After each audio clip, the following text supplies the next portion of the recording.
आणि संदेश या स्पर्धेमधलं पहिलं अर्धशतक विनम्र करतोय. पण या स्पर्धेमध्ये पाहावं लागेल आता काय होतं. पहिला बॉल स्वीप केलाय, आडू ऑन साइडला लावलं गेलं,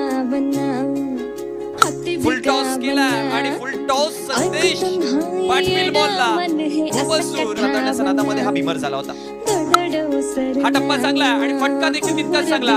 स्वीप केला, लास्ट बॉल आहे, शेवटचा ती बॉल पुन्हा एकदा बॅट वरती योग्य पद्धतीने संदेशी जंप स्ट्राइक स्टेप आउट केला आणि उडवल्या बॉलला पाठवलं गेलं लांब लांब. जेव्हा मॅच सांगितले देखील जिम्मेदारी असेल पण वर्गामध्ये किती धावा हे पाहावं लागेल.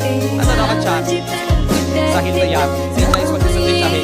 हो इथे फुल केलाय, फुल आणि संदेश या स्पर्धेमधलं पहिलं अर्धशतक विनम्र करतोय, प्रेक्षकांना बॅट वरती करून दाखवतोय.